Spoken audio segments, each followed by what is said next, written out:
Hi everyone. ఎవరైతే DevOps course నేర్చుకునే వాళ్ళకి ఎక్కడెక్కడ స్క్రిప్టింగ్ ఏ ఏరియాస్లో రియల్ టైమ్ ప్రాజెక్ట్స్లో ఏ ఏరియాస్లో ఎక్కువగా స్క్రిప్టింగ్ యూజ్ చేస్తారు అనేది కాన్సెప్ట్ మీద నేను ఈ వీడియో చేస్తున్నాను. సో ప్రజెంట్ ఉన్న సిచ్యువేషన్లో స్క్రిప్టింగ్ ఎక్కువగా యూజ్ చేస్తున్నారా అండ్ ఇంటర్వ్యూస్ టైంలో కూడా స్క్రిప్టింగ్ ప్రతి కాన్సెప్ట్ మీద స్క్రిప్టింగ్ అనేది అడుగుతున్నారా అనేది మీకు ఈ వీడియో చూస్తే క్లారిటీ వస్తుందండి. సో ఎక్కడెక్కడ స్క్రిప్టింగ్ ఎక్కువగా యూజ్ చేస్తారు యాజ్ ఏ డెవాప్స్ ఇంజనీర్ అనేది నేను చెప్తాను. సో ఆల్రెడీ మీకు తెలుసు అసలు డెవాప్స్ అనే ఒక రోల్ ఏం చేస్తారనేది. ఏదైనా సాఫ్ట్వేర్ అప్లికేషన్ని ఆటోమేషన్ ప్రాసెస్ జరపడానికి and deployment continuous deployment process జరపడానికి ఈ డెవాప్స్ టీమ్ అనేది హెల్ప్ అవుతుంది in any organization, IT organisation.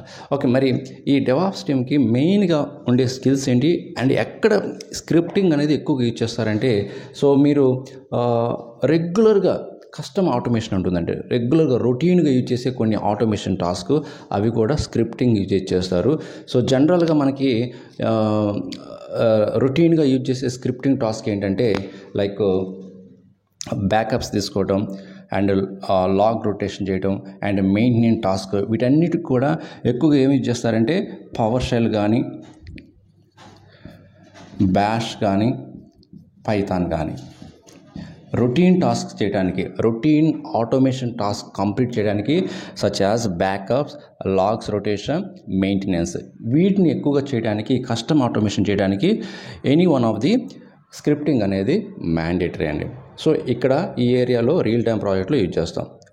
And సెకండ్ది ఏంటంటే continuous integration and continuous deployment, వీటికి కూడా కొన్ని ఆటోమేషన్ టాస్క్ మీరు స్క్రిప్టింగ్ ద్వారా రాయాల్సి వస్తుంది using Jenkins or GitLab or Circle CI. So Jenkins మీద ఎక్కువగా ఇంటర్వ్యూ టైంలో ఫోకస్ చేస్తారండి.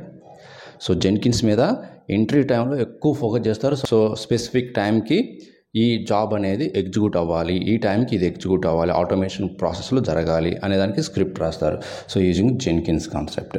అండ్ నెక్స్ట్ ఏంటంటే infrastructure as a code, IAS కూడా ఏదైతే మీరు సెలెక్ట్ చేసుకుంటారో, ఏడబ్ల్యూఎస్ అయితే ఏడబ్ల్యూఎస్ క్లౌడ్ ఫార్మేషన్ ఉంటుంది అండ్ టెరాఫార్మ్ ఉంటుంది అండ్ యాన్సిబుల్ కానీ ఇలాగా మనం IAC infrastructure as a code కూడా స్క్రిప్టింగ్ మీకు ఇంటర్వ్యూ టైంలో కానీ అండ్ రియల్ టైంలో కానీ ప్రాజెక్ట్ ఓరియంటెడ్ టైంలో మీరు ఎక్కువగా యూజ్ చేసేది టెరాఫార్మ్ యూజ్ చేస్తారండి.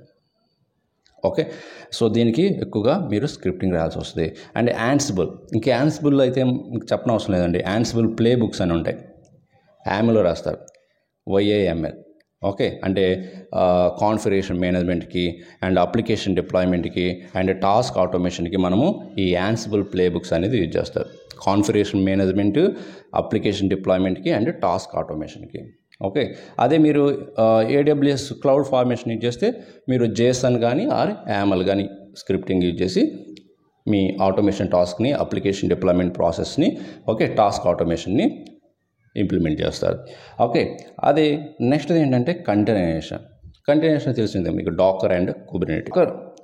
సో డాకర్కి ఎలాంటి స్క్రిప్టింగ్ యూజ్ చేస్తారంటే you have to write the Docker files to automate the creation of the container images. Okay, and Kubernetes కూడా యూజ్ చేస్తారండి. దీనికి ఏమి యూజ్ చేస్తారంటే YAML, writing the YAML files to define Kubernetes resources like pods, services, deployments. And monitoring and logging కూడా మీరు ఒక scripting అనేది నేర్చుకోవాలి. దానికి ఏం టూల్ యూజ్ చేస్తారంటే గ్రఫానా. సో ఈ గ్రఫానా ఏం చేస్తుందంటే you have to scripting the dashboards and alerts using Grafana APIs and JSON మోడల్స్. అండ్ ఇంకొకటి ఏంటంటే క్రాన్ జాబ్స్ అంటారు. ఓకే, ఈ క్రాన్ జాబ్స్ అనేది ఏంటంటే మీరు ఏదైనా Linux or Unix operating system use చేస్తున్నప్పుడు మీకు కొన్ని స్క్రిప్ట్స్ ఆటోమేషన్ టాస్క్ని ఎగ్జిక్యూట్ చేయడానికి మనం ఈ క్రాన్ జాబ్స్ అనేది యూజ్ చేస్తాం. అది మీరు లైనక్స్ ఆర్ యూనిక్స్ ప్లాట్ఫామ్స్లో మీరు యూజ్ చేసినప్పుడు ఏదైనా షెడ్యూల్ చేసినారంటే, ఏదైనా జాబ్ షెడ్యూల్ చేసినా, ఏదైనా ఆటోమేషన్ టాస్క్ని ఎగ్జిక్యూట్ చేయడానికి క్రాన్ జాబ్స్ అనేవి హెల్ప్ అవుతాయి. ఇలాగా ప్రతి ఏరియాలో, ప్రతి కాన్సెప్ట్లో మీకు కొన్ని కమాండ్స్, ఈవెన్ లైనక్స్ కమాండ్స్ తెలిసి ఉండాలి అండ్ నెట్వర్క్ సంబంధించిన కమాండ్స్ తెలిసి ఉండాలి. ప్రతి కాన్సెప్ట్కి మీరు కొంత స్క్రిప్టింగ్ ఆర్ కమాండ్స్ అనేవి డెఫినెట్గా నాలెడ్జ్ ఉంటేనే ఈ కాలంలో మీరు ఇంటర్వ్యూ క్రాక్ చేస్తారు అండ్ జాబ్ కూడా తెచ్చుకోగలుగుతారు. సో ఇలాగ మీరు ప్రతి టాపిక్లో కొంత స్క్రిప్టింగ్ ఆటోమేషన్ చేయడానికి, డిప్లాయ్మెంట్ ప్రాసెస్ చేయడానికి స్క్రిప్టింగ్ నాలెడ్జ్ అయితే అవసరం అవుతుందండి. సో అందుకే ఎవరైనా డెవాప్స్ కోర్స్ నేర్చుకునే ముందు ఒకసారి థింక్ చేయండి, ఇది నాకు సెట్ అవుతుందా లేదని ఒకసారి ఆలోచించుకోండి, అప్పుడు జాయిన్ అవ్వండి. బట్ ఒకటి మాత్రం చెప్తానండి, ప్రతి ఒక్కరు నేర్చుకోవచ్చు, కాదంటం లేదు. మనకి ఈజీగా జాబ్ వస్తుందని మాత్రం అనుకోవద్దండి. డెఫినెట్గా కష్టపడేవాడికి జాబ్ వస్తుంది. ఇంత హార్డ్ వర్క్ చేయాలండి, అంత ఈజీగా అయితే రాదు. సో ఈ కాన్సెప్ట్స్ కాకుండా ఇంకా మోర్ అండ్ మోర్ కాన్సెప్ట్స్ కూడా మీరు స్క్రిప్టింగ్ అనేది నేర్చుకోవాలి. అండ్ స్క్రిప్టింగ్ రాయగల స్కిల్స్ మీ దగ్గర ఉండాలి. అప్పుడే ఇప్పుడున్న సిచ్యువేషన్ కాంపిటీషన్ని మీరు తట్టుకోగలరు. ఓకే, సో మీకు ఇన్ఫర్మేషన్ నచ్చితే మర్చిపోకుండా మీ ఫ్రెండ్స్ అందరికి షేర్ చేయండి అండ్ లైక్ చేయండి. సో ఇలాంటి మరిన్ని వీడియోస్కి మీరు ఫస్ట్ టైం విజిట్ చేస్తే మన ఛానల్ సబ్స్క్రైబ్ చేసుకోండి అండ్ మీ ఫ్రెండ్స్కి కూడా షేర్ చేయండి. ఇంకొక మంచి యూస్ఫుల్ కంటెంట్తో మళ్ళీ కలుద్దాం. Thank you very much.